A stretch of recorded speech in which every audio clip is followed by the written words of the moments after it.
Welcome to tonight's Zoning Board of Appeals hearing. Let me introduce some members of town government that assist this board. To my left is Vincent Pizzulli, attorney to the board.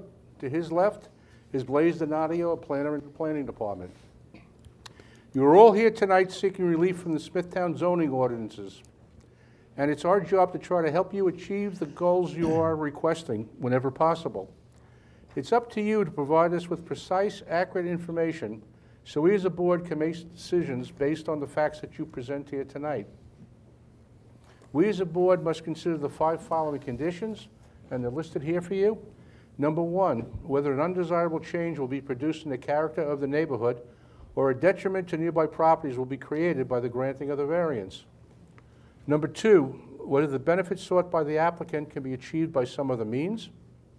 Number 3, whether the variance is substantial. Number 4, whether the proposed variance will have an adverse effect or impact on the physical or environmental conditions in the neighborhood. And number 5, whether the alleged difficulties are self-created. Procedures for tonight's meeting. Cases will be called in the order they are advertised. When you are called, please present your certificates of postings and mailings to Mr. Donadio. Then you'll be asked to go to the podium where you'll state your name and address for the record and proceed to tell us why you need your variance. At the end of your presentation, if anyone in the audience would like to speak on your case, they will be given 1 opportunity to do so. And then the applicant can come back to the podium to answer their concerns. Once the public hearing is closed, no further information will be accepted concerning the case. There are 3 ways to find out about your case. You can stay after the hearing, but there's no guarantee that your case will be acted on tonight. You can call the planning office tomorrow, or you can wait and be notified by mail. We do have 2 adjournments. Case number 18057 and case 18058, Michael Stylock, 269 North Country Road. Was there anyone here for those 2 cases? Those 2 cases have been adjourned to May 14th. Thank you, Mr. Chairman. The first case on the agenda is case number 18121, Stephen Perugine, 20 Tyrum Lane, Comac. The location of the property, the southeast corner of Tyrum Lane and Spartan Lane. The property is owned R10. The applicant is requesting variances to reduce the minimum side yard from 12 feet to 0 for an existing 336 square foot garage addition. Decrease the minimum distance from the any rear lot from 6 feet to 0 for an existing 234 square foot shed. Reduce the setback in the required front yard on Spartan Lane from 10 feet to 0 for an existing 6-foot fence. Increase the maximum permitted paved surface in the front yard on Tyrum Lane from 25% to 35%. Reduce the distance to the lot line from 1 foot to 0 for existing front yard paving.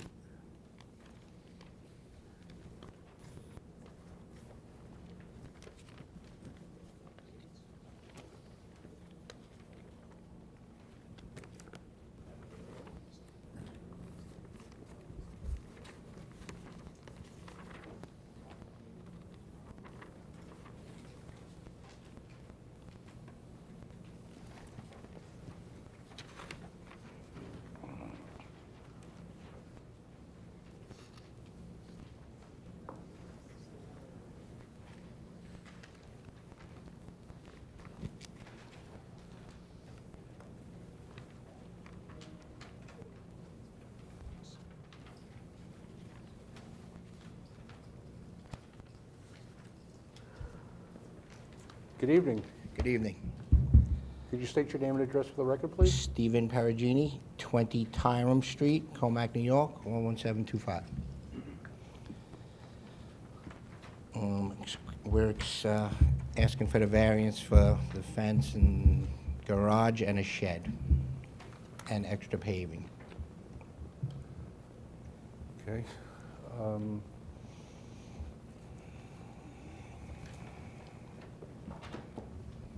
It appears from your survey that the shed encroaches over your property line Yes, sir. and portions of the fence? Yes, sir. and some in the garage also. Right. We do have a letter from the town attorney for that. You have a letter, Uh-huh. okay? I believe they have copies, I believe.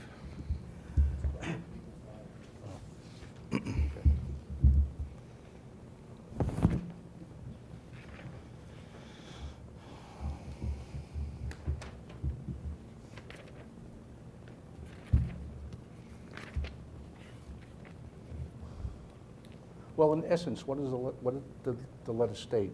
Since Because I'm on 3 feet over onto Right.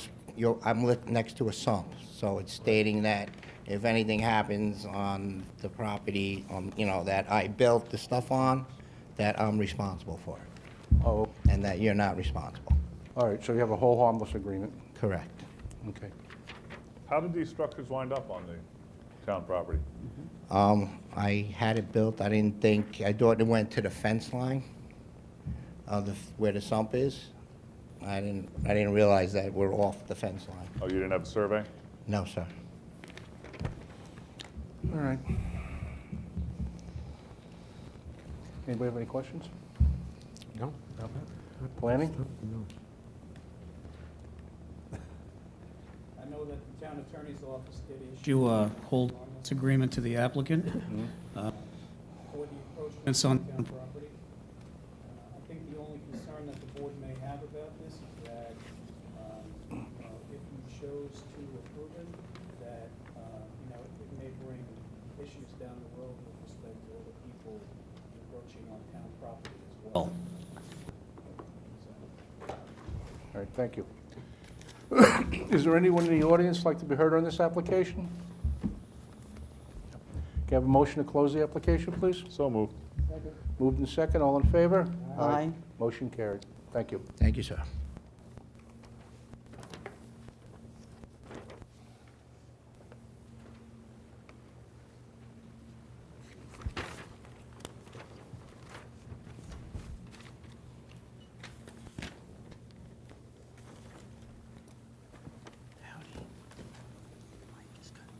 I know, that's not going to do that. Can you provide it?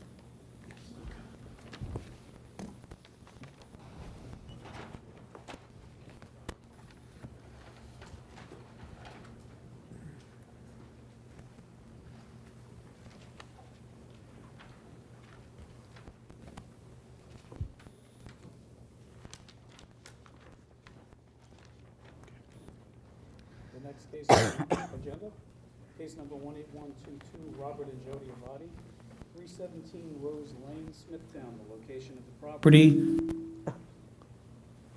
The south side of Rose Lane, 1,292 feet west of Brookside Drive. The property is owned R21. The applicant is requesting a variance to increase the square foot from 750 square feet to 1,000 square feet for a proposed detached garage. Good evening. Hi, I'm Robert Avati. I have own the house, 317 Rose Lane. Okay. I'm asking for a variance for a garage. I have collector cars and stuff, and... Okay. You like this gentleman to speak on your behalf? Yes, Carmine. Fine. Thank you. Good evening. Good evening, Mr. Chairman, members of the board. My name is Carmine Grasso of Cataldo Grasso Architects, 14 Carl Avenue in Smithtown. I've submitted the mail receipts, the mailing and posting affidavits. I represent Mr. Avati in his request for a 1,000 square foot, 4-car garage located in the rear yard of his property at 317 Rose Lane in Smithtown. As Mr. Avati stated, he collects cars and will be storing them in this building. The building meets all of the zoning criteria except for the area. We're asking for an increase from 750 square feet to 1,000 square feet. The property currently has a house and a small detached garage adjacent to the house on the property. That garage is going to be used and will still be used for the cars for the people in the house. The FAR on the property right now is 11.5%. With the new garage, with the new detached garage that we're proposing, it will increase to 16%, which is still well below the allowable FAR. Applicant intends to plant buffer trees to limit the view of the garage from the adjacent properties, probably along the rear property lines and partially on the sides as well. As I said before, the existing garage is going to remain for the house. And again, the cars in the garage are going to be stored for long-term purposes. They're going to be in there for a long period of time, and there's going to be very little traffic going to and from the garage. In regards to the area variance considerations, whether an undesirable change will be produced in the character of the neighborhood or a detriment to nearby properties will be created, we feel that it will not. The garage, like I said, was going to be shielded from the adjacent properties with buffer plantings.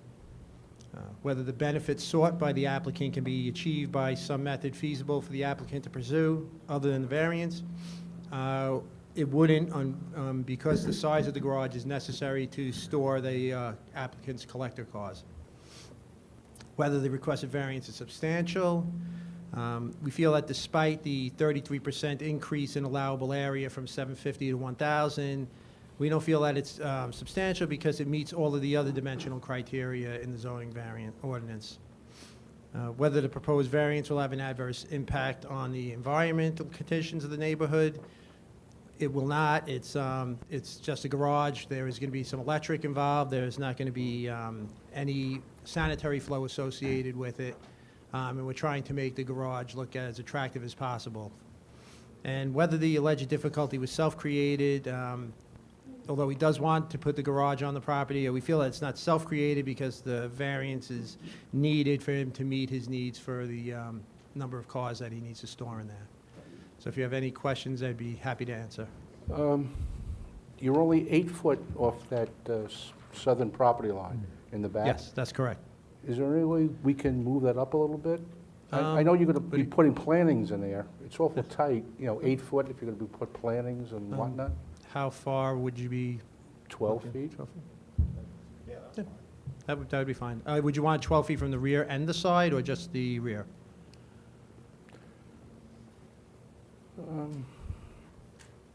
I think your neighbor's dwelling on that side is pretty far up. Yeah, it's Across, way, so- yeah, it's way up away from that. Just on the south side. Just on the rear, south side, okay. Yeah, we would be willing to do that. All right, thank you. Is there anyone else have any questions? No, no comment. Planning? No? Is there anyone, excuse me, anyone in the audience like to be heard on this application? No. Come on up.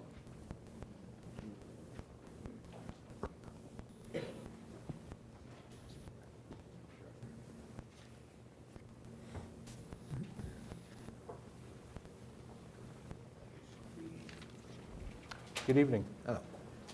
Are you? Three neighbors, Yeah. three neighbors. Are you all going to speak? Yes.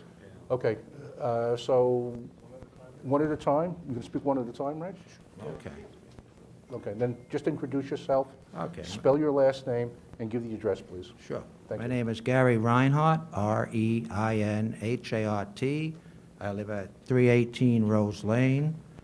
And the reason I'm here is because Mr. Avati does not live on the premises. He wants to rent out the garage to approximately 4 other vehicles or people. I have documentation of that. He's also has room, he's renting out both sides of the house, and he has documentation, I have documentation that he would allow 6 cars on each side, each driveway, for the tenants. And he also runs a auto service in Smithtown, and I believe he would be running a business also, probably on the property. So, the thing that concerns me is that he'd be renting 4 more spots when he's already renting both sides of the house. And that's a lot of traffic, and we have a school up at the end of the street, and traffic coming in and out. We don't know who he's going to be renting to. I have documentation if you want to see it, or you want me to read it, it's up to you. All right, if you'd like to hand it in. Sure. Take it.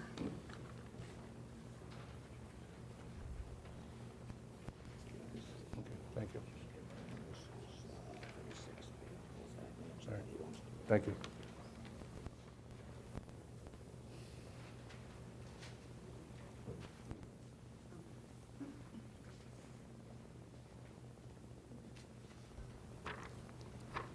Hi, my name is Tina Fisher.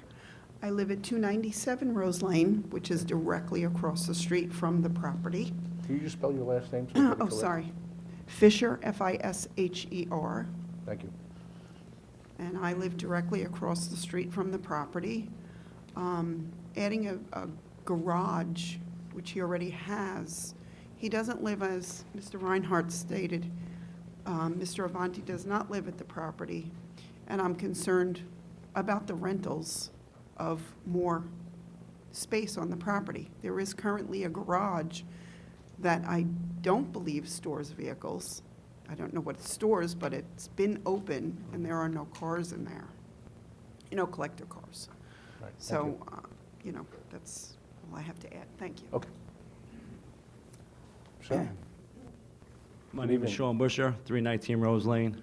Basically, they covered everything. Again, can you just spell your last name? Yeah, for the record? B-U-S-C-H-E-R. Thank you. Yeah, I'm not looking to, have it rent out, to numerous people. It looks like that's according to the paperwork you have, and what I see, what's going on there now, that it's being rented out. Just, not looking to have it done. All right. Thank Thank you. you. Anyone else like to be heard on this? No? Carmine? We'd like to address some of their concerns. I'm going to have Mr. Avati address some of their concerns since they directly are related to him. I don't know why anyone would say I'm going to be renting out garage space when I'm going to be spending, potentially $50,000 to build a garage to store 4 cars in it. I have cars right now that I keep at my home address at 56 Grist Mill Drive now. The garage that I propose to build is not even going to have a driveway to it. It's just going to be finished mowed lawn. It's going to be for old cars that I keep, that I might take out once or twice to a car show during the summer. I have no intent to rent anything.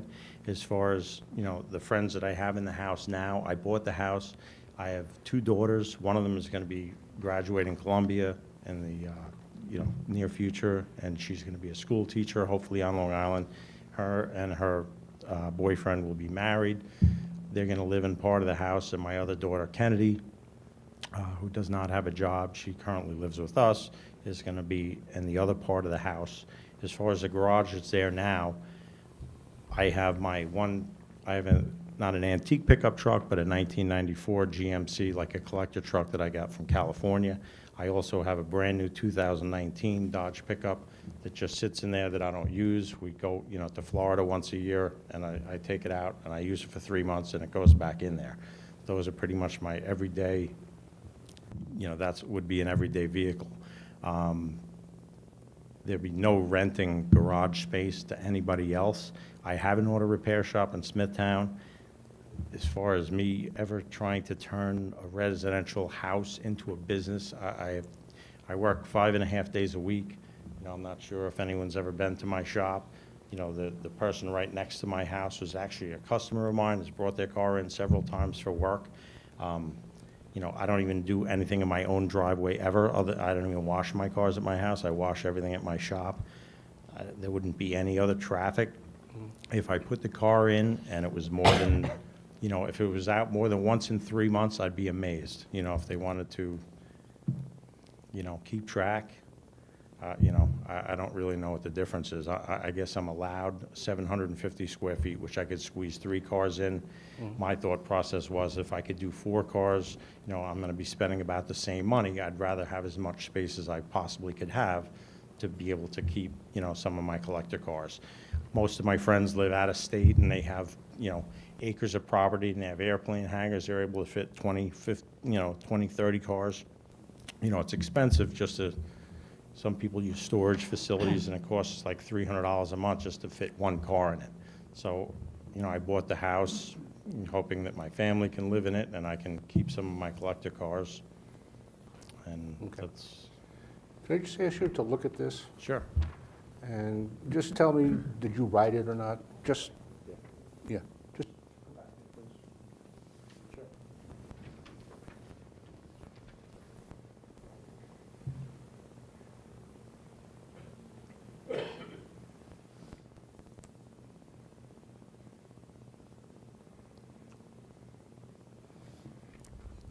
this was like a Facebook post.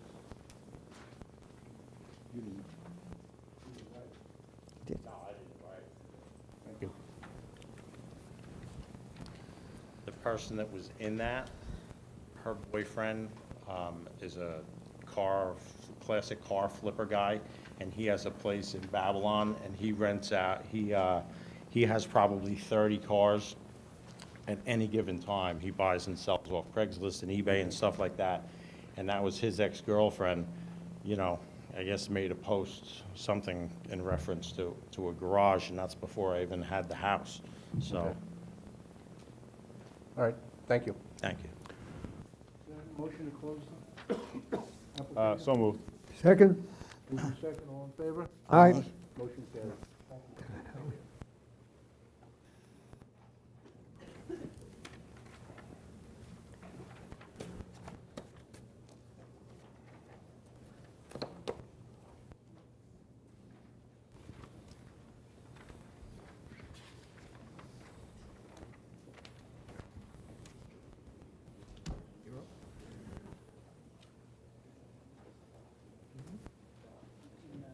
You want to give that to the chairman after?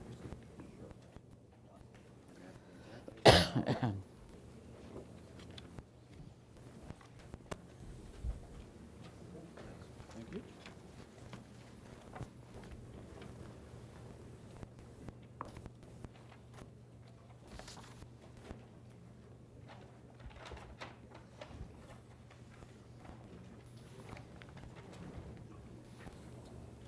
The next case on the agenda, case number 18123, Judith Burfeint, 64 Plymouth Boulevard, Smithtown, the location of the property, the west side of Plymouth Boulevard, 289 feet south of Parnell Drive.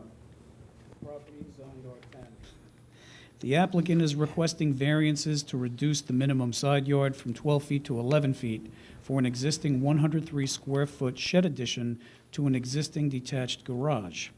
Reduce the minimum side yard from 12 feet to 0, reduce total side yards from 28 feet to 27 feet for an existing 261-square-foot carport addition to an existing detached garage. Permit an accessory structure in the required side yard and add to a non-conforming structure for an existing 261-square-foot carport addition. Good evening.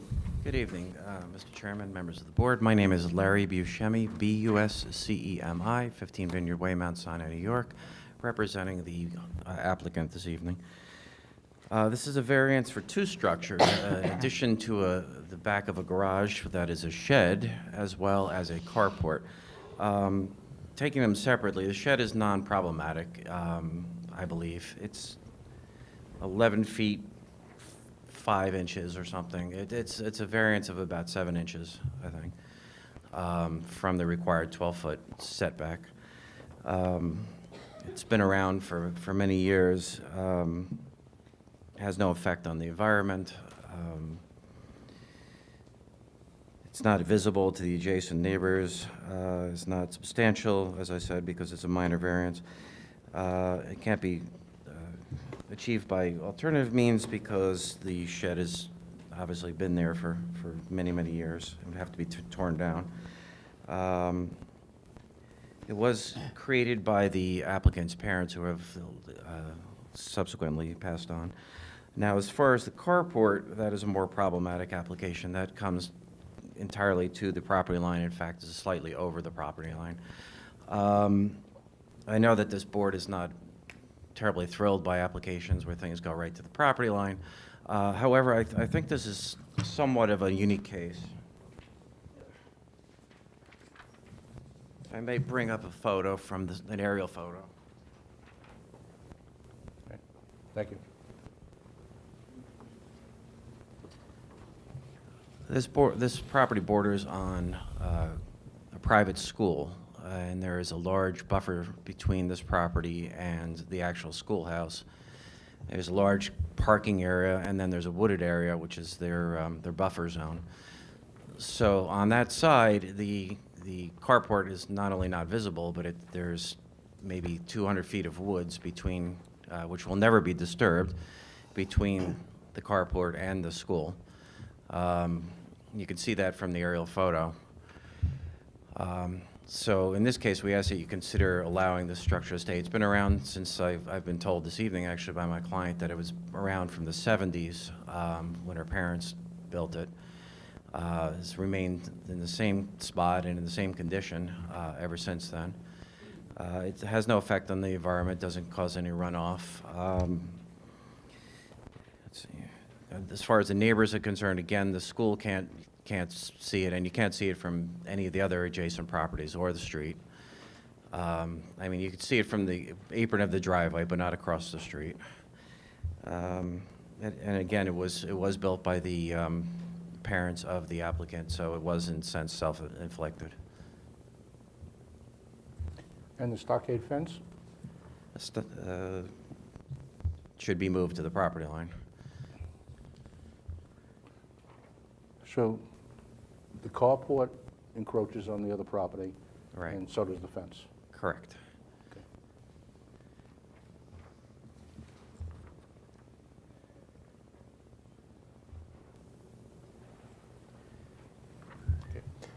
Does anyone have any questions? No question. No, thanks. Planning? If the microphone works. I just want to clarify why there's no request for the setback of the fence in the ad, because the fence is not on the applicant's property. So therefore, there was no request for a variance to be made. With respect to the carport, I would refer the board members to the photographs of the carport so that you can see the condition of it. And, you know, the fact that it's over the property line and encroaching onto DDI's property, certainly the board can't grant them a variance for that. That's it. Thank you. Is there anyone in the audience like to be heard on this application? No?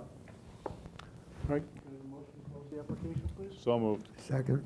Thank you. Second, all in favor? Aye. Motion carried. Thank you.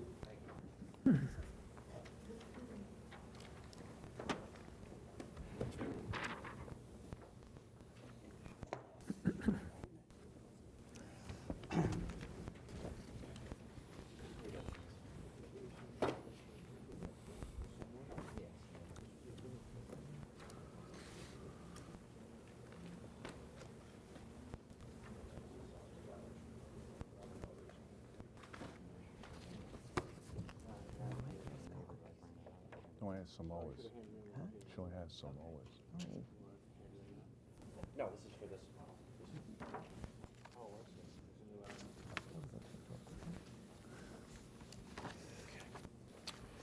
The next case on the agenda, case number 18124, David Jersky, 9 Turlin Court, Hauppauge, the location of the property, the north side of Turlin Court, 128 feet east of Wanda Lane. The property is zoned R10. The applicant is requesting variances to reduce the minimum side yard from 12 feet to 7 feet, reduce total side yards from 28 feet to 25 feet for an existing 232-square-foot deck. Good evening. Good evening, Larry Buscemi, B-U-S-C-E-M-I, 15 Vineyard Way, Mount Sinai, New York, for the applicant, David Jersky. This is an application for a rear deck, which is 7 feet from the property line on the side of the house on the east side. It will not produce an adverse effect on the neighborhood, as it is not visible anywhere from any of the houses on either side. It's not substantial because it still leaves a 7-foot buffer distance, and of course the aggregate side yards are only 3 feet in difference. It can't be achieved by alternative methods because the deck actually exists, and if to cut it down would basically destroy it. The support beams are further out than the house itself. Does not, of course, it's a deck, so it doesn't cause any toxic material, toxic rain or anything, because it's permeable. And it was built by the homeowner without a permit, so it was self-inflicted. I'd like to present the board, however, with a affidavit from the neighbor on that side of the property, the neighbor most affected by this structure, saying that he supports the application.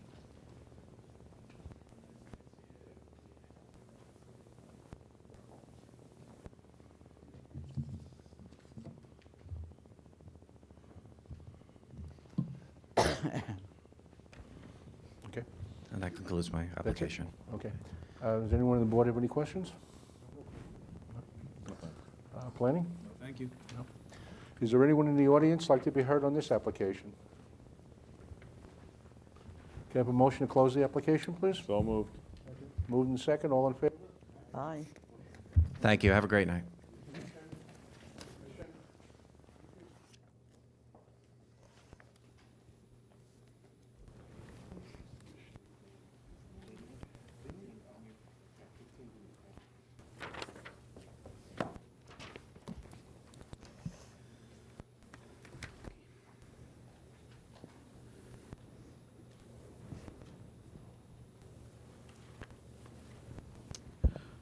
The next case on the agenda, case number 18125, Peter and Irva Moore, 110 Sunken Meadow Road, Fort Salonga.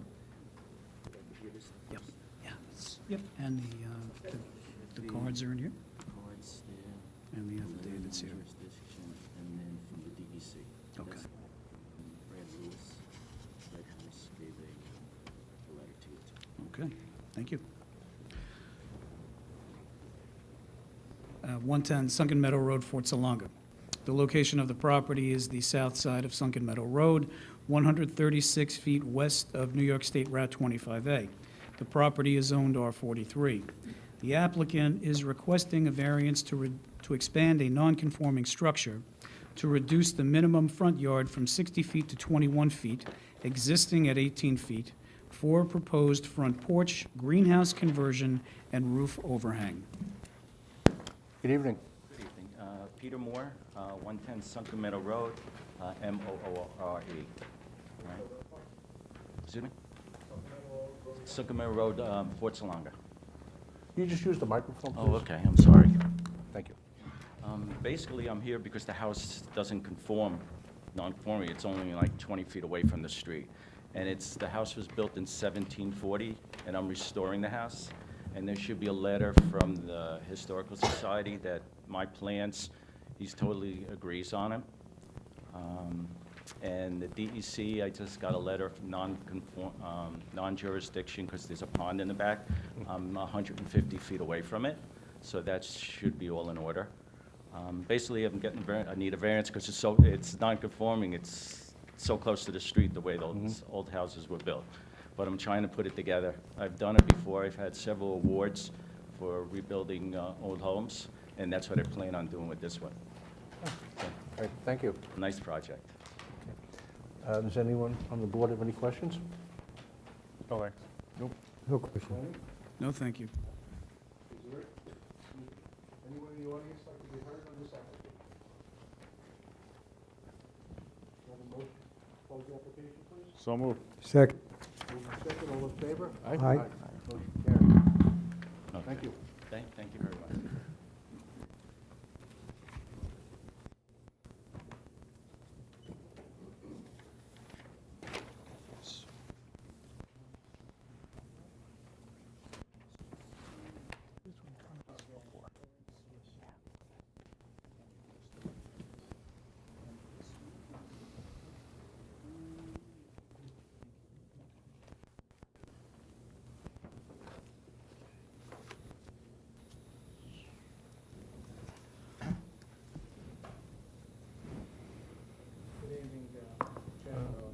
One second.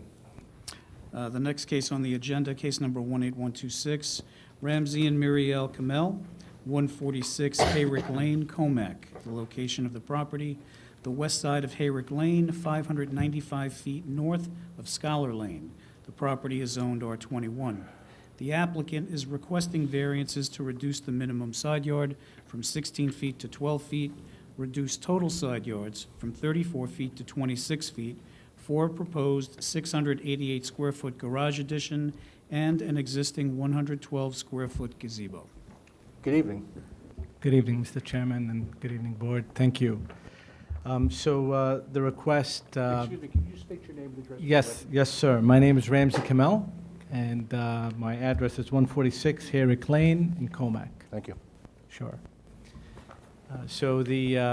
The garage requests a relief of 4 feet from 16 to 12 feet on the side. There's still clear path to access the rear yard without encroaching beyond the existing width of the driveway. The design keeps with the existing architecture. It's also subordinate in size to the main dwelling. Many of the one-story, two-car garages in the neighborhood, there's many of them, and as a matter of fact, across the street has a very similar scenario to what I'm requesting.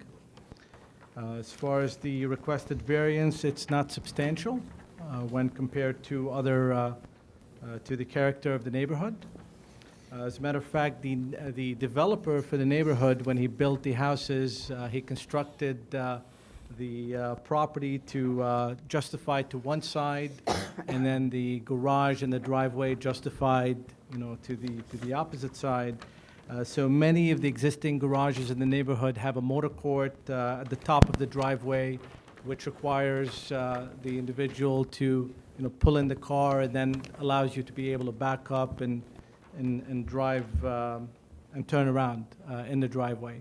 So the construction at the top of the driveway of the garage really allows us to pull straight in and back out. And if you've seen my driving, it's probably safer for the neighborhood. Joe inside. Also, the requested variance maintains the existing integrity of the neighborhood and uses similar construction, as well from a material and practice standpoint. We're looking to benefit our family with the addition of the garage. We are expanding the living space, keeping adequate garage storage. My wife and I and our two kids, we're new to the neighborhood. Kids are in school, just an amazing school district. We love the neighborhood. We plan on living the rest of our lives there. So we're excited about the opportunity. All right, thank you. Thank you. Do you have any questions on this application? No, thanks. No, thank you. Is there anyone in the audience like to be heard on this application? Have a motion to close the application, please? So moved. Second. Moved in second, all in favor? Aye. Thank you very much. Thank you.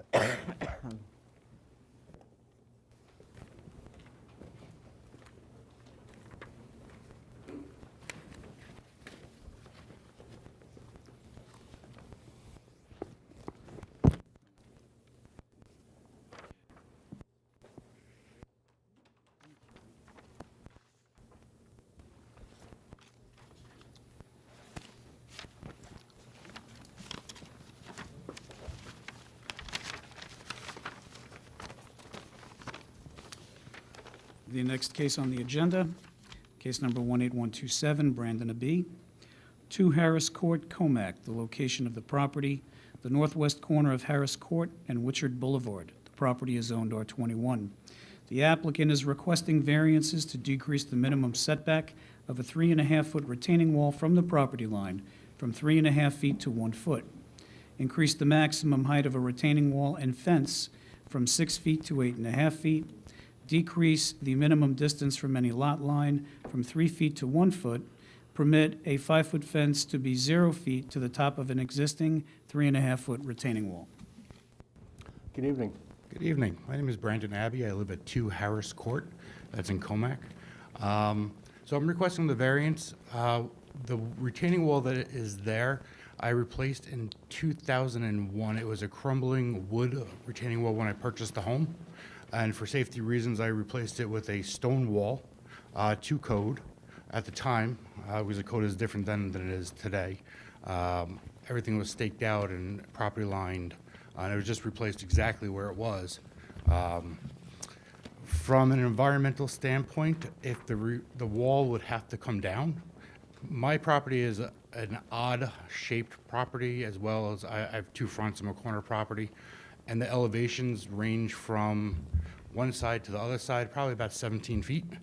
But in the area that we're talking, where the house, where it is behind the house, it's about, anywhere from from 6 inches to, 42 inches in height. And if I had to replace that retaining wall and changed it, it could cause my property to slide onto my neighbor's property because of the elevation differences. It is considered the side of my house and not the back of my house because of the odd-shaped property that I have. Let's see what else. So we also have young children and pets, so that's why we're requesting the fence, which there is an existing fence there that we replaced that is permitted. We just put it up against the wall because there's not a lot of room behind us. And that's it, I think. All right, thank Did you. I answer all the questions? I'll ask. Does anyone on the board have any questions? No? Planning? I just have a couple of questions. What year did you say you replaced the retaining wall? I purchased the house in 2001, and one of the first projects I did was to replace that retaining wall. And that was in 2001? Yes, Okay, so the wall's been there for about 17 years. correct. Okay. Do you have any plans at this point to landscape along the top of the wall between the fence line and your backyard? Not immediately, maybe some trees and bushes in the future, but not at this moment in time. Okay. Thank you. Is there anyone in the audience like to be heard on this application? Come on up, please.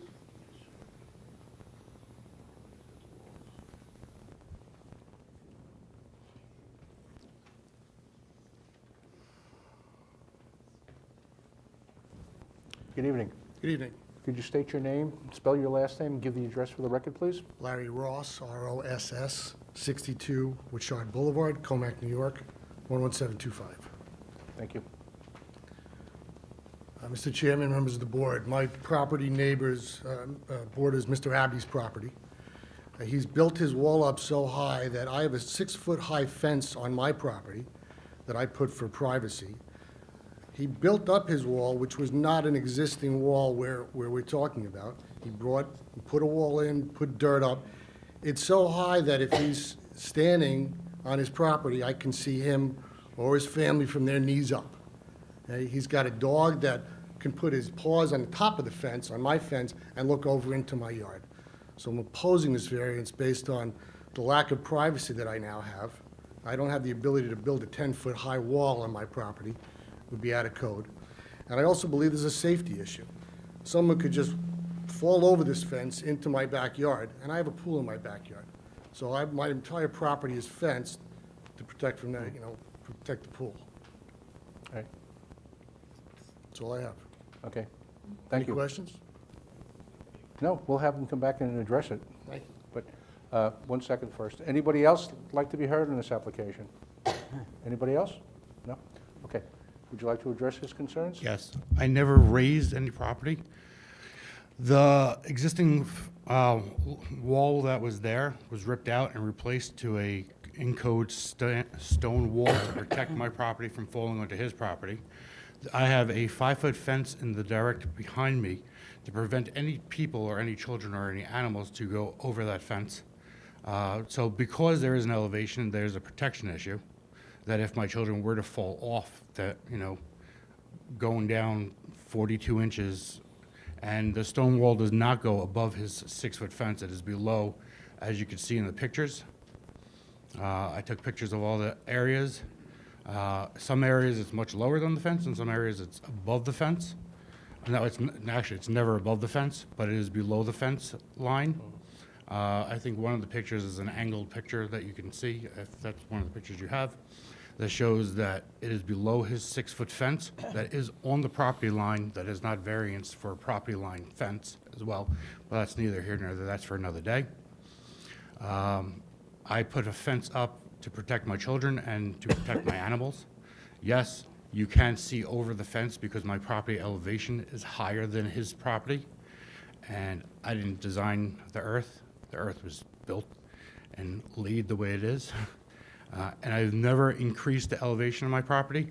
If anything, I've only decreased the elevation of certain areas of my property that were to code, and that it's not in the area that we're talking about. All right, thank you.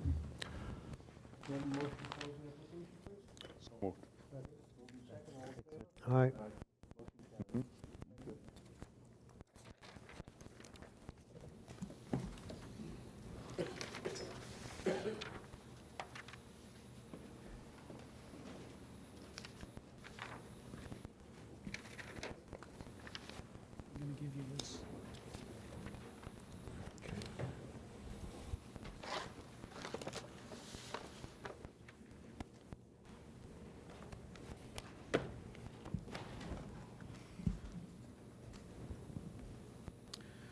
The next case on the agenda is case number 18128, Linda Majetka. The location of the property is the east side of Lillian Road, 1,065 feet south of Eklund Boulevard in Nesconset. The property is zoned R10.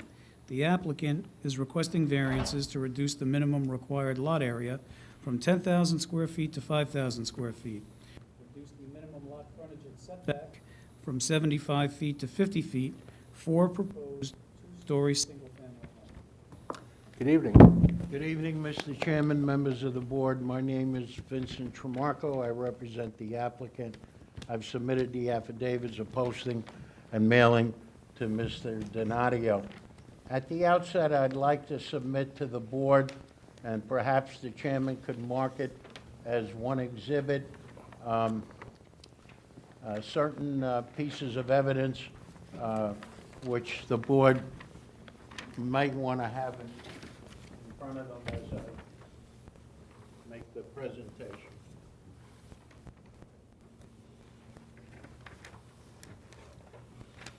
Thank you.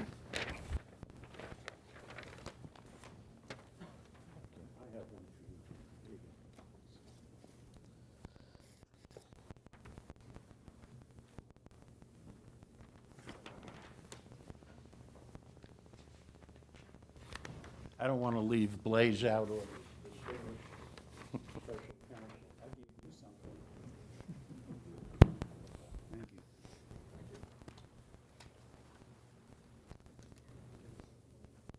So, Mr. Chairman and members of the board, you can see by my submission that the first thing I'd like to talk about is the subject property and other improved parcels on 50-foot wide parcels. These are all improved parcels.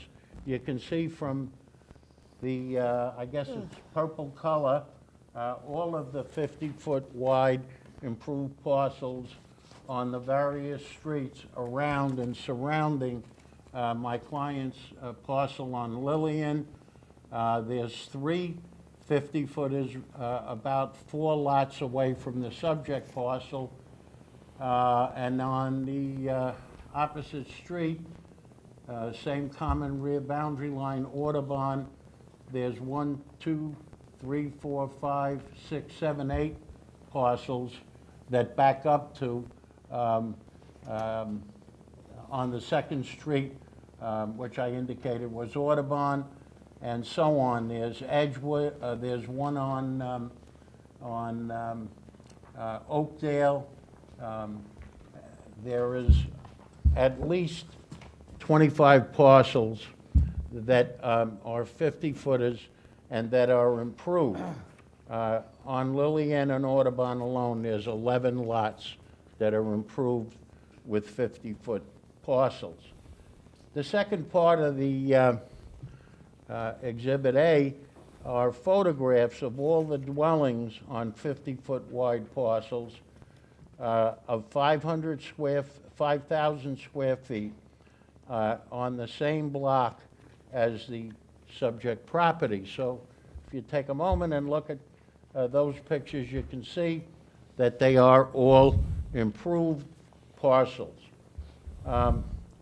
Next on in the exhibit is a history letter and a certificate of occupancy for the improved parcel on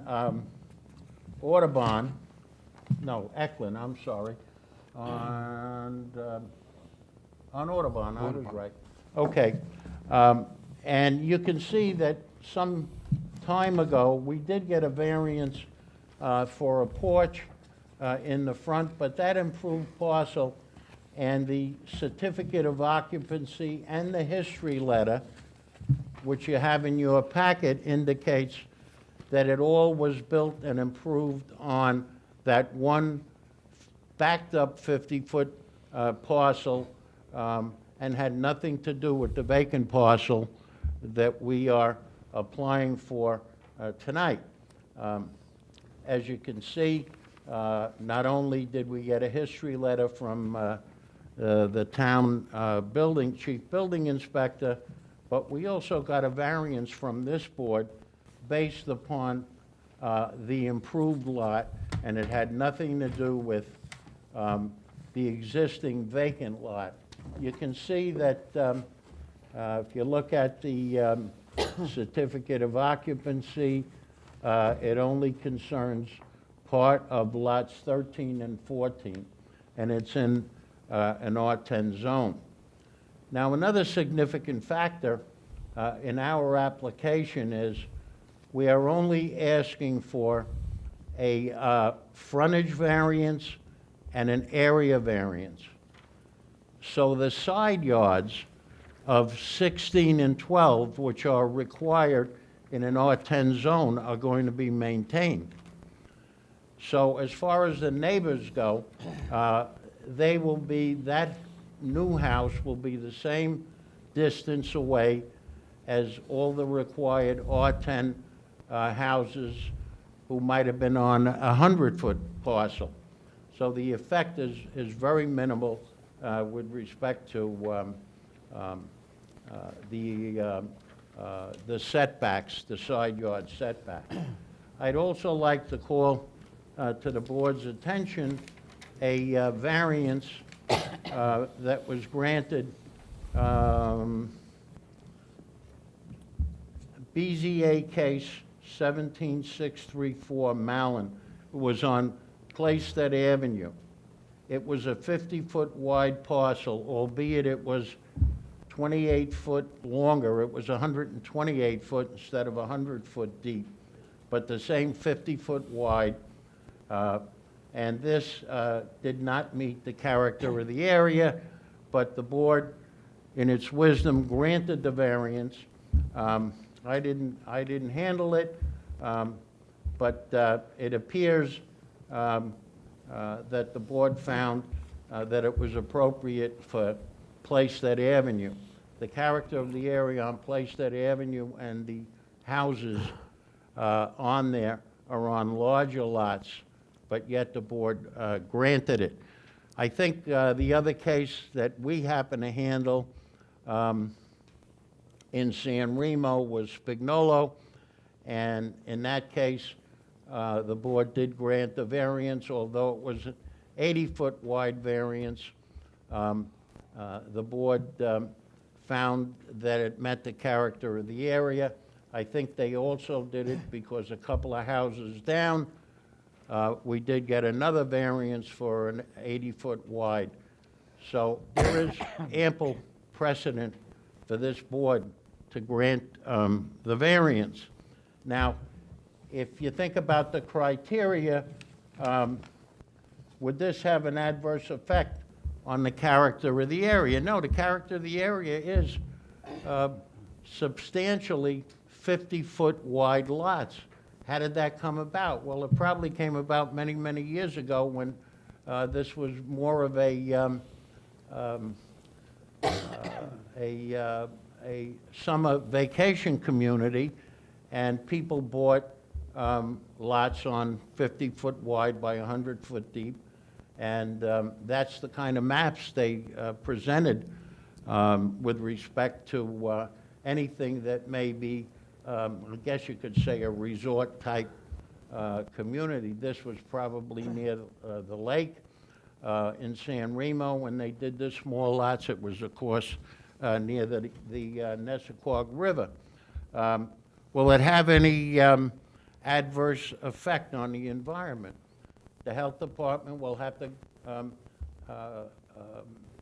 supervise and approve a cesspool that meets the standards of the health department. So we have to be in conformance in order for the health department to allow us to build there. Is the variance substantial?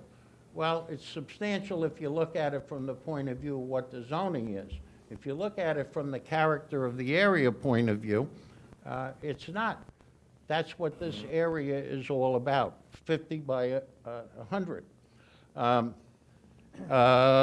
Whether the request of the area, whether the alleged difficulty was self-created. We didn't build anything. The plot is there now. the Matikas do own the house parcel, but again, this board granted a variance. The Town of Smithtown Building Department gave a history letter allowing that house, and this board gave us a variance on 50 by 100 for that house. Whether the proposed variance will have an adverse impact on the character of the area, no, because many of the houses are on 50-foot lots. So, given the character of the area and given the precedent this board established, not only with granting my client's house variance in the sense that you granted a porch, and you have a letter from the building department saying that that is all permitted on a 50 by 100, we are left with a 50 by 100 vacant parcel. Another thing that I'd like to add, and Mrs. Matika's daughter mentioned it to me, we're in a climate now where a lot of people, a lot of buyers, either retirees or young people, are looking for smaller homes at less of a cost. Smithtown probably is a more expensive land area, and therefore houses are more expensive. In this case, it's a 50 by 100, so if my client decides to build a retirement house there, or they sell it, either way, it's going to be a small house. Remember, we're not asking for any other variances, so the house cannot be more than 1,500 square feet. You have plans that you can look at, and again, it doesn't request side yard variances, setback variances in the front yard and rear yard. They're not requested. The only variances are variances of necessity in order to build, and that's the 50-foot width of the property and the 5,000 square foot size of the property. So, given all of the evidence I've submitted, and given the fact that this board did grant the variance probably less than a year ago, and I've indicated the BZA case for the board to check, and the applicant was Mallon. We asked the board for its favorable consideration. If you have any questions, I'd be happy to try and answer them. Just one clarification. The house at 72 Audubon, when they applied for the variances, was that property used in granting of the variance? Absolutely not. Look at you. I can show you right in the grant. Well, I can show you on the CO that the building department, if you look at the certificate of zoning and certificate of occupancy, it states lots part of 13 and 14. Had nothing to do with the back lot. We never applied for it. If you want to check the record, the survey that was submitted was all on the improved parcel. Does anyone on the board have any questions? No, thank you. Just a couple of things, Mr. Chairman. First, I just want the board members to be aware that there's an aerial planning prepared for you. It's not working, Blaze. I can't hear you. Okay. I'll talk louder. The area reflects a 500-foot radius, or 500-foot area around the subject. Although I may disagree with Mr. DeMarco that a 50-foot wide lot is substantially character of the neighborhood, it is not out of character of the neighborhood because there are, within that 500-foot radius, approximately 50 homes. Out of the 50 homes, approximately 11 properties are 5,000 square feet. So that's a total of, Well, I don't know what he said, but I hope it's sorry, favorable. nothing I can do No, about it. he was saying in the radius, was it 500-foot radius? 500-foot radius. Approximately 50 homes. Out of the 50 homes, 11 are on 5,000 square feet. Okay, that's a 500-foot radius. Right. Right So, next door, there's 350 footers, not even 100 feet away right. from So, two parcels. I wouldn't say it's substantially character of the neighborhood, but it's not out of character of the neighborhood. But with that said, I would definitely refer the board to Mr. Howard Barton's memo in the secret determination regarding the single and separate status of the application and the fact that he feels that there could be environmental impacts, reducing the minimum lot area of the lot that has the existing home on it, because they are held in common ownership by the same applicant. The existing home enjoys a 10,000 square foot parcel in total, whereas if you separate the 5,000 square foot separate parcel, the undeveloped parcel, the existing home would be on 5,000 square feet. That's his words and his memo. So I'm just referring you to that.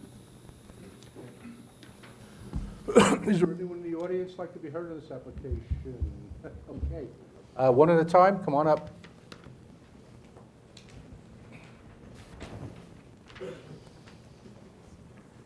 Good evening. Good evening. Could you state your name, spell your last name, and give your address, please, for the record? My name is Michael Rubenstein. It's Rubenstein. I live at 95 Lillian Road in Nesconset. So first, thank you for the opportunity to speak with you today. The question today is really, what are we today, the residents of R10 in the town of Smithtown? It is my feeling with the building ordinance for our area, we're changed over time because we've moved on from our history of the summer vacation homes of the Lake Ronkonkoma area. While there are existing bungalow-style homes in the area, they were originally built in the 30s and the 40s. There is no precedence really for 800 square foot home new construction in our area. Around 15 years ago, the neighbor on one side of my property asked for a variance for the very same reason, was denied. Further on, today's lot in question, in 1973, a variance was sought to build a garage with a driveway out to Lillian, and that was denied. So now we're considering an entire home to be squeezed into that small strip of land. So why are we here? The Majeskas have land that is not buildable, and they are doing everything they can to bend the regulation to make it buildable. If these minimum regulations are held or required, the land that they have is essentially worthless. If it is deemed buildable, the land can become quite lucrative for them. But this parcel of land is nowhere close to the regulation buildable. It's not like the minimum lot area of their property is missing by 5 or 10%. It's missing by 50% by R10 regulation. The minimum frontage is not missing the area, is not missing the minimum requirements by a small percentage. It's missing by half. While they may want it to be something it's not, all 4 of the neighbors who are most affected by this, by their pursuits are unified in opposing these variance requests. They're all here today. That should be very important here. While we all thought about what would be better for us, a new home or an empty lot, all 4 of us are united in saying we'd prefer an empty lot as opposed to a home squeezed in just under the minimum side frontage requirements and all of the other minimum lot requirements missing by half.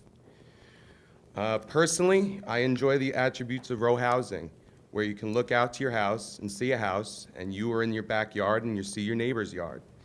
To squeeze in a home, their new home will go back 15 feet past my house, so that when my kids are playing on their swing set, they're going to be staring up at a wall. It's my belief that the precedents had been set for this area 15 years ago when one of my neighbors, literally the neighbor, so I live here, their petition is here, the neighbor that petitioned 15 years ago is on the exact other side of my house. And when they petitioned for these identical variances and that they were denied, that is the precedence that's important here. By altering that precedence today, one small house will be dropped in on one side of my house, and which will encourage the homeowner on the other side of the property to do the same. And it's my feeling that we move out to the suburbs from the city to avoid these type of living situations. You know, if we wanted to live in Brooklyn or Queens where these homes are on top of each other, we would have done that. But instead, we chose Nesconset because of big open lawns and big yards. All new construction that is going up currently in the area are on large homes. They're large homes on big property, big lots. Ultimately, these minimum requirements for construction were set because R10 decided to move beyond its summer bungalow past, and it's my hope that, you know, we're not dragged back into that past. If I may.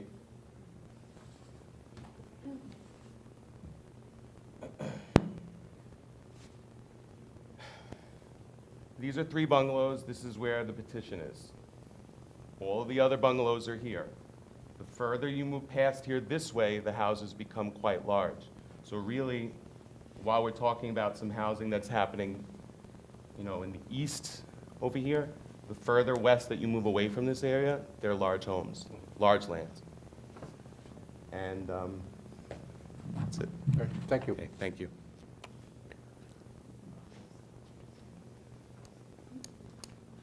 Good evening. Good evening. Name is John Kamor, last name Kamor. I live at 98 Lillian Road. That's directly across from the empty lot that they had proposed to build this house on.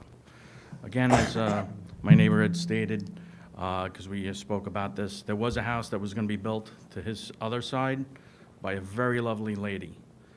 Excellent citizen, good community person.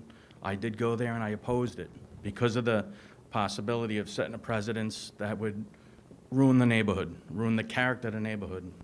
The council before was a little loose with his facts on the bungalows in the area, and that's prevalent in the area because it's really not. There are a few houses. A lot of those bungalows have been there since the earlier times, pre-60s, and those lot sizes were dictated back then. Again, the property sizes are a lot larger now. I am worried about, as I was before, and this issue has arisen again, even after it was shot down once prior 15 years ago, that I have a 100 by 100 square foot. I have a 100 by 100 foot plot. I could do a money grab, divide my house. Now I'll have 2 in-lines on my property, and then that neighbor could do the same. Again, we're going from a metropolitan type of look that would look like to, you know, we're in the suburbs. We don't need that metropolitan type atmosphere where we live. Again, as he expressed, the lot sizes are a lot larger on Lillian, but there are a few bungalows on the other side, on I guess it's Audubon is that side of the street. But again, those houses have existed before many of the houses in the neighborhood. I did have concerns. I've gotten some information from some of the Nesconset active associations and such, talking about sewage and cesspools, that things may have to be changed. And again, you're going to have all of these houses built. People will be able, because of this precedent, to divide their properties. Well, you're going to have cesspools. You have all the waste from that. They're talking about medical waste and all that other stuff. So I feel there is an environmental impact. You have Lake Ronkonkoma is right there. And they say because of that, that lake, that they want to institute some of this new treatment, waste treatment type initiatives. Again, the character of the neighborhood is not 50 by 50 foot lots.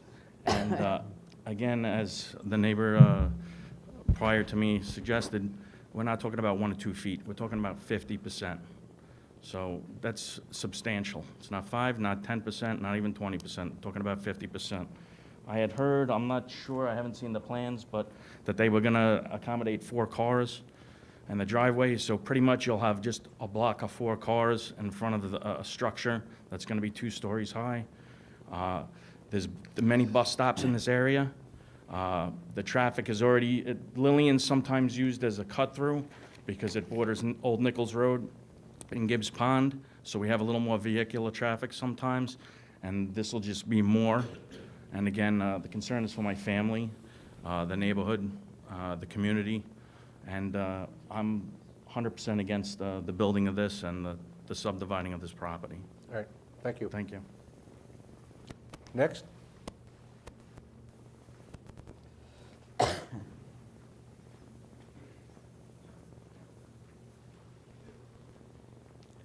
Good evening. Good evening, sir. My name is Rocco Chirleo. I live at 70 Audubon Street in Wisconsin. Can you spell your last name, sir? Chirleo, Ciurleo. Thank you. The owners, I live right next door to the small house. And that house, it's been rented for about 2 years. Lately, a young couple rent a house. But 3 days ago, it was burning wet wood junk that was left in the backyard. I said to the kid, I says, did you buy the house? He said, no. He says, I'm renting it. I says, but do you know, I says, the smoke is coming to my house. He says, I shut it off. He shut off the fire. It got dark. I look out of the window, the fire's on again. Now, I didn't want to get anybody in trouble. I would have called the fireman or something like that. To me, it's, how you going to go to sleep? Well, there's a fire going on. There was no fire, no fire pit or anything like that. The neighborhood is crowded enough. I think the owners don't live there. They're just looking to make more money for business. If they want to care for the neighborhood, they should do something with the small house. I offered to buy the small house this way. I would do something with it, but they asked an incredible price, $280,000. The house is worth maybe $220,000, $230,000. Now they're looking to build another house in a land that it's crowded already. I moved from St. James to Wisconsin. I've been living in the town of Smithtown for 50 years. Because I like the Wisconsin. Not all the houses are the same, but any house that was built after I moved there 11 years, the house, they're bigger. One of my neighbors, he bought a house that it's new, but 3-4 years ago. It's right across from me. It's bigger. Every house there. There are some small houses, but they were there when I moved there. Okay, so I really don't feel that I would appreciate it if you look at really hard to it, that it's not good for the neighborhood to build another house. Okay? Thank you. Thank you very much. Thank you. Anyone else? Anyone else? No.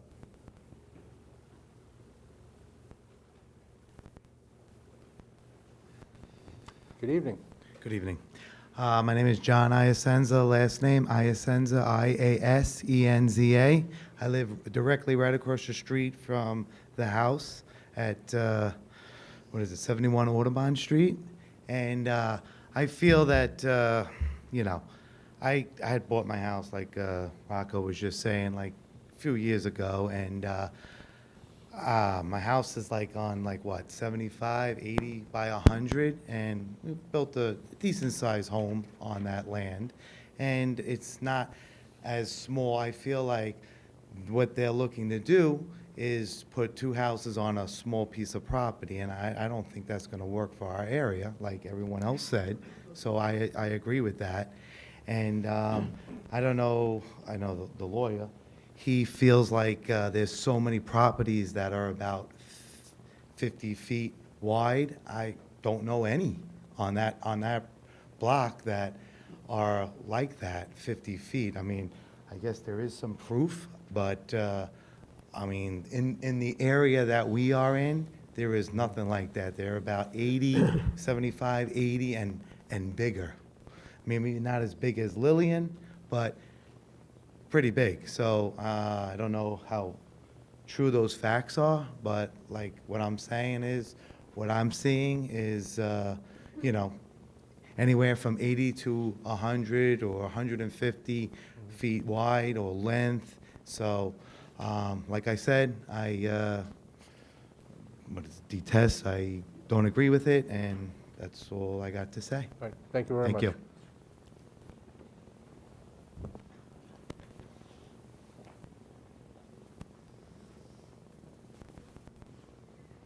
Good evening. Good evening. My name is Cheryl Fortier, Fortier. I live at 75 Audubon Street in Esconset, which is directly across from the property in question. My family, the house has been in my family since 1981. It is one of the few remaining bungalows, but we have 80 by 100 property, and the bungalows are now not the norm. They're the exception. They're the old homes. All the newer homes are bigger, nicer. It's just too small of a property, too small of an area to put another house on there. I mean, I have a very small house, and I can't imagine fitting another house on 60% of the property. So I totally disagree with this. Thank you.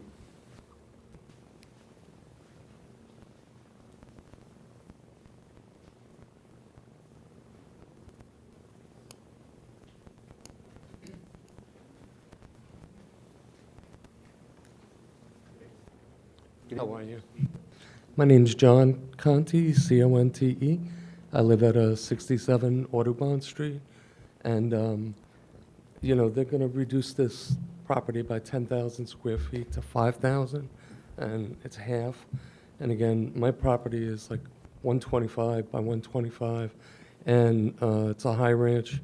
There are not many bungalows left. I mean, they mentioned vacation area. This was almost 100 years ago, where the lake was a resort area. So originally it came from Brooklyn and metropolitan area, and my fear is that, you know, it's not going to be suburbia anymore. These houses, if they're built, you know, they keep coming in, it's just going to become too crowded. So that's basically what I want to say. All right, thank you very much.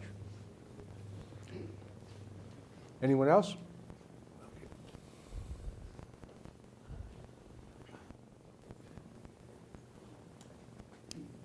Good evening. Thank you for hearing me. Thomas Spillane, S-P-I-L-L-A-N-E, 88 Lillian Road in Wisconsin. I live right in the neighborhood too, directly across the street. Feel like everybody's saying the bungalows, they're old style homes. They're in the other neighborhood, Oakdale. Right around on Audubon is a county preserve. Back in the day with the lake and the county that was all popular, those were summer homes. They don't exist anymore. So in keeping, I'd said the neighborhood, Lillian, Empress Pines, the houses are in big lots, they're big houses. All the bungalows are talking about, single story. This is two-story. So again, like I said, it's not in fitting with the neighborhood, and I just said I just agree with everybody else that it just shouldn't allow it to happen.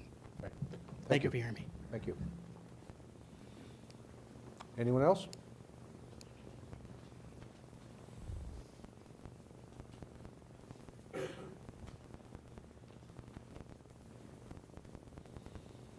Good evening. Hi. My name is Karen Gillen, Gillan. I live at 66 Audubon Street in Wisconsin. I'm the person that tried to build on my piece of property, which is bigger than the proposed piece of property. I was a single mom. I was not getting child support. I want to keep my children in the district. And someone suggested that I try and get a variance to build on my property, which is 60 by 100. And I was told back then that it was too small. So I got a couple extra jobs, and I managed it. It was not to get a piece of rental property. It was to have a home for my children where I could still be a part of their lives. And I was told the property was too small. So I don't see how how this piece of property is more accommodating than a 60 by 100 piece of property. Thank you. Anyone else? Does anyone else want to speak? All right, I'm going to bring Mr. Tramarko back to answer some of your concerns.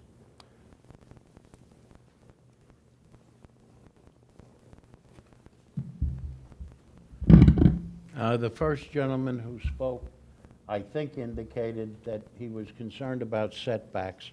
I don't know if I was clear, but the setback, front yard setback, that's the distance from the boundary line in the front to the house, will conform with the R10 zoning, that's 40 feet. The rear yard setback will conform, which is 50 feet. Side yard setbacks will conform. So, no, it's not 40 and 50. That would, it would be 25 and 35 because this is an old map. Front yard setback, rear yard setback. Side yards are 12 and 16, which we're conforming to. Of course, we are asking for a variance for the width of the property at the setback line. It's 50 and it should be 75, and the area being 5,000 square feet instead of 10,000. The fact that originally they were bungalows and now they're all full-time residents only gives verification to the fact that the uses of the 50-foot plots for year-round residential homes are there. And again, you have 3 50-foot lots within about 150 feet away from the subject parcel. I didn't quite catch, because of the microphone, Blaze's statement about an impact and single and separate, so maybe I'll just ask him later what he said. And if they want a single and separate search, that's fine. And again, I remind the board, you granted the very same variance on Placedead, and there were no lots 50 foot wide. Thank you. I think one gentleman asked about the sanitary system. I'm sorry? A gentleman asked about the sanitary system. Everything's going to be approved to code, right? Oh, yeah, the health department, as a matter of fact, just passed a regulation. I don't know if it would apply to a 50-footer. I think it would, where they have special sanitary systems that cost about 3 times as much as a regular system. And of course, if the health department says that's what they want, obviously we have to do it or we wouldn't get a building permit. Thank you. All right, thank you. Can I have a motion to close the application, please? So moved. Second. Moved and second, all in favor? Aye. Aye. Motion carried.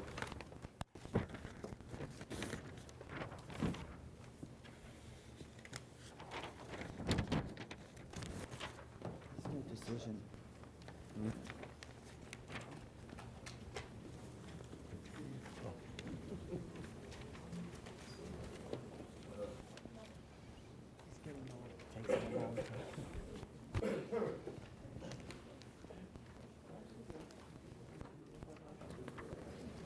Right there on top. Next one. The one on top, underneath the, that was it, right? Yeah, I think so. That's the secret. Is that-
Next case on the agenda, case number 18129. Dennis and Marie Marsh, 123 4th Street, St. James.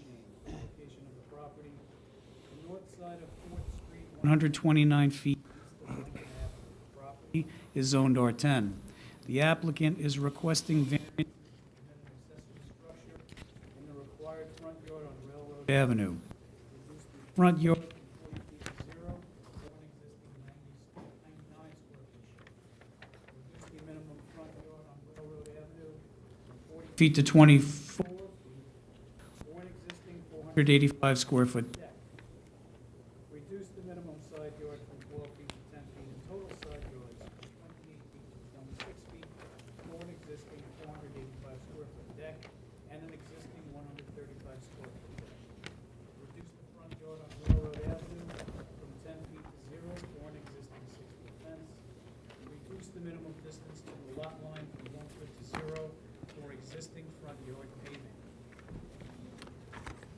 Good evening. Name and address. Could you just, My name is Dennis Marsh, M.A. My name is Dennis Marsh. I live at 123 4th Street in St. James, and my wife Marie.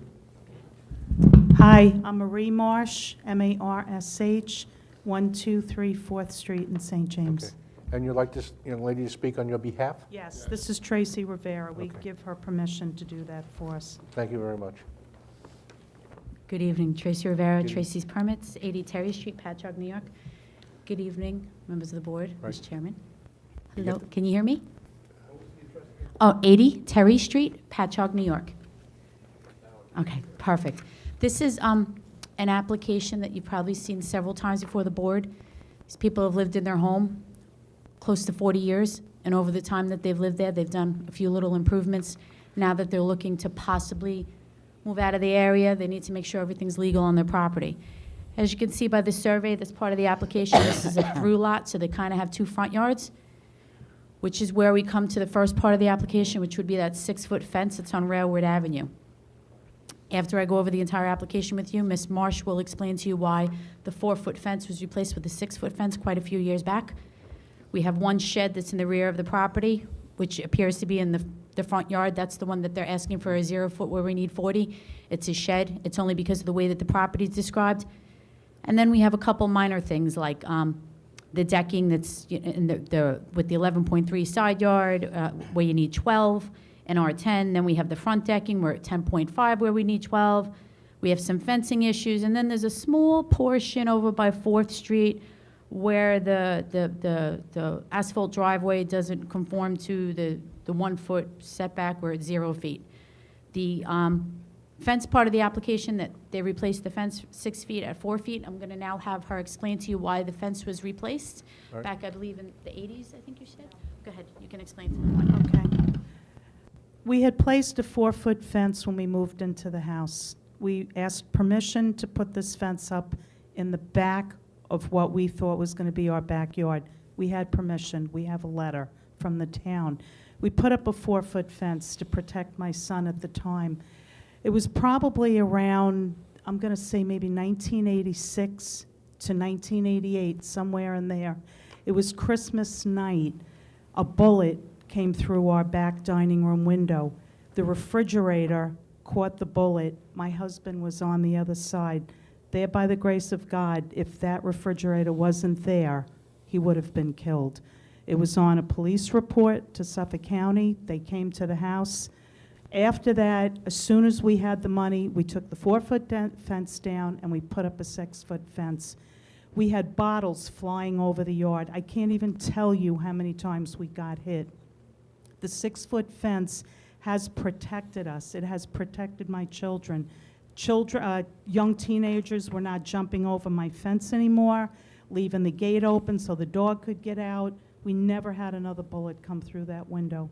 And just for the fact that it protected from cars coming into the yard, which happened twice. So anyway, that's why we took the 4-foot down and put up the 6. Right, thank you. Just the other thing I wanted to add on is Mr. and Mrs. Marsh had over 80 pictures printed out. If anyone on the board would like to see the pictures around the property, so, you know.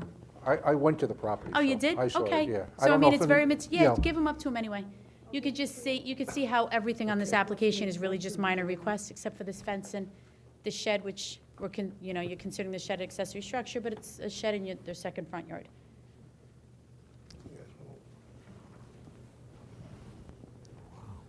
They did overkill with the pictures. Thank you for taking them and looking at them, so she doesn't feel that her time at Staples was wasted.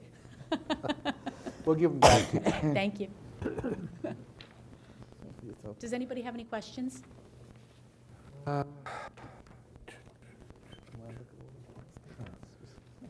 don't. Anyone on the board have any questions?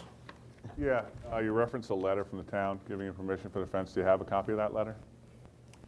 No, it wasn't about the fence. It was that we were allowed to put up a 4-foot fence to change our address. So they allowed us to change the address, which enabled us to. Okay, I get it. Mhm. Okay. She has so many records. I was at her house. I mean, everybody anybody should be able to keep records the way that this woman does. I mean, she has original permits from the late 70s. She has a lot of documentation. Planning?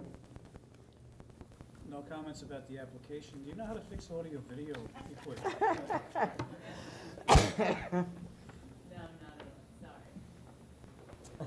But that's one of my millennial children if they do that. Probably. Millennials can do it all. Yeah, they can do it a lot. You want those pictures? No, the pictures. I'm gonna give them back to them.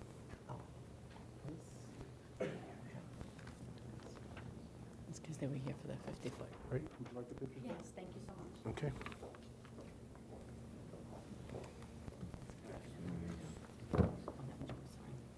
Okay.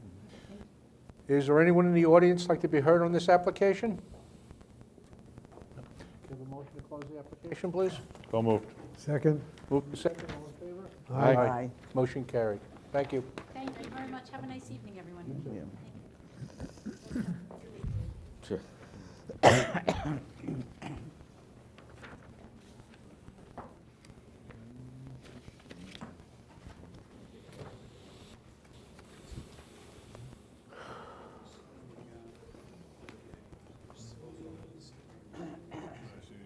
You have to say you have everything, he has to figure out if you don't.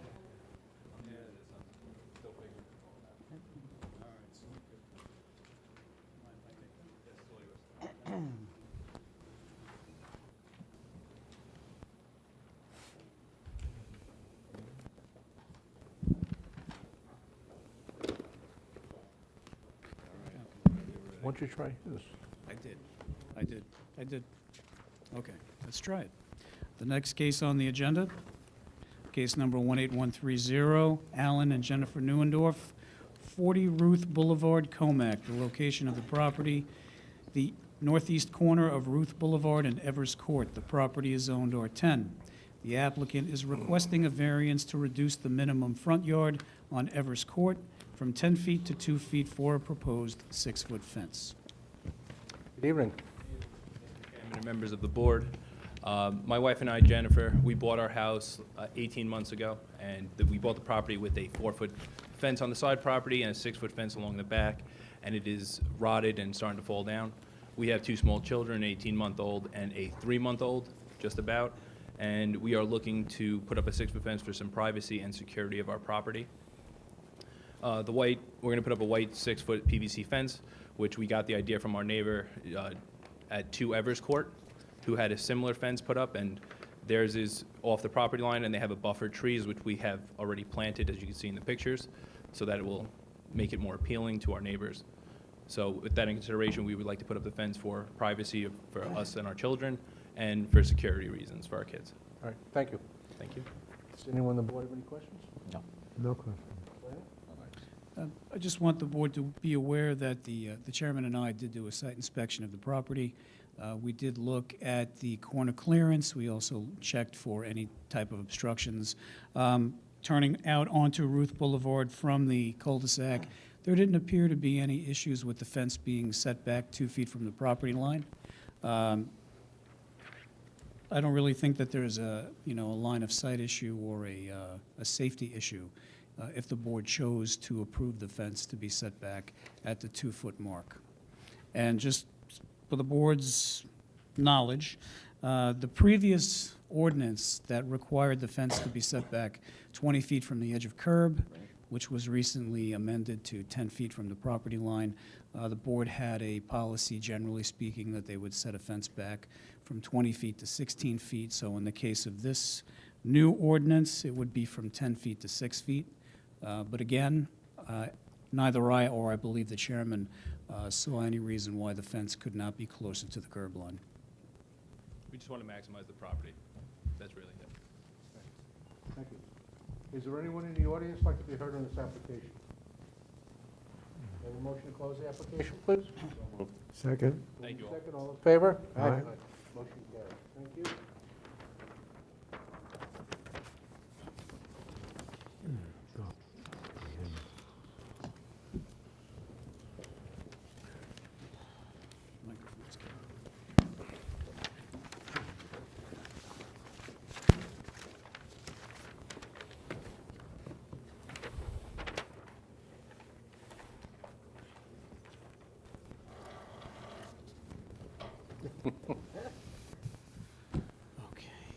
The next case on the agenda, case number 18131, William and Nancy Murphy, 96 Hawthorne Road, Kings Park.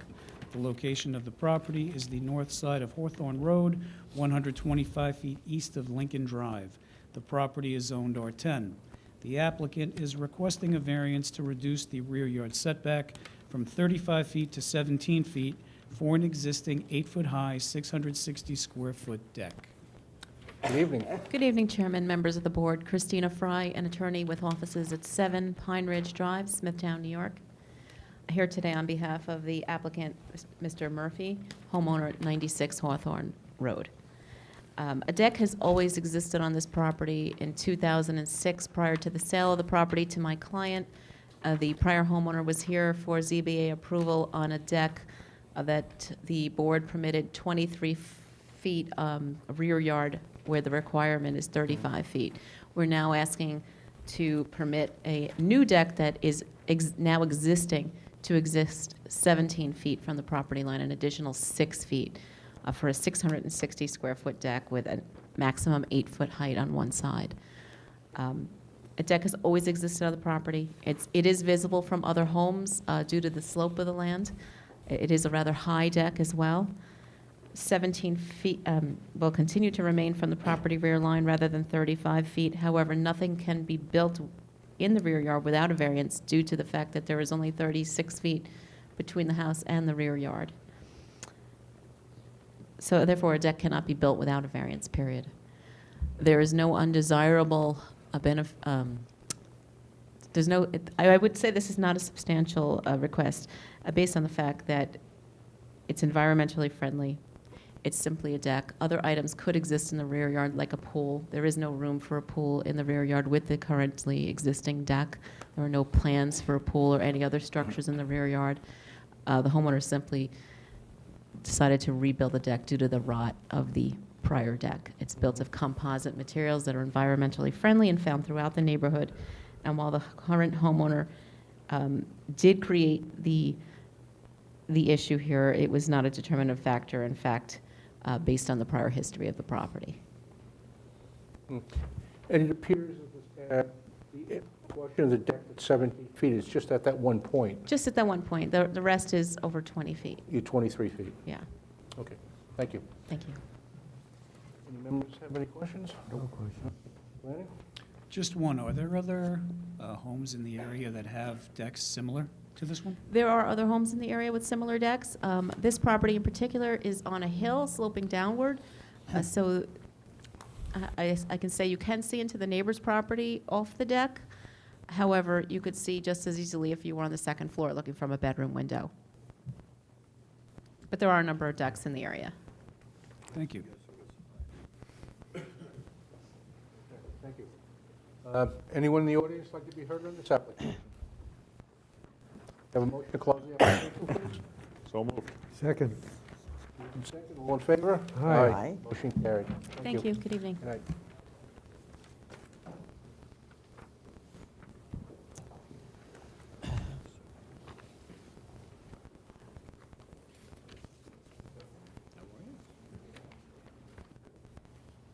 I guess that's it.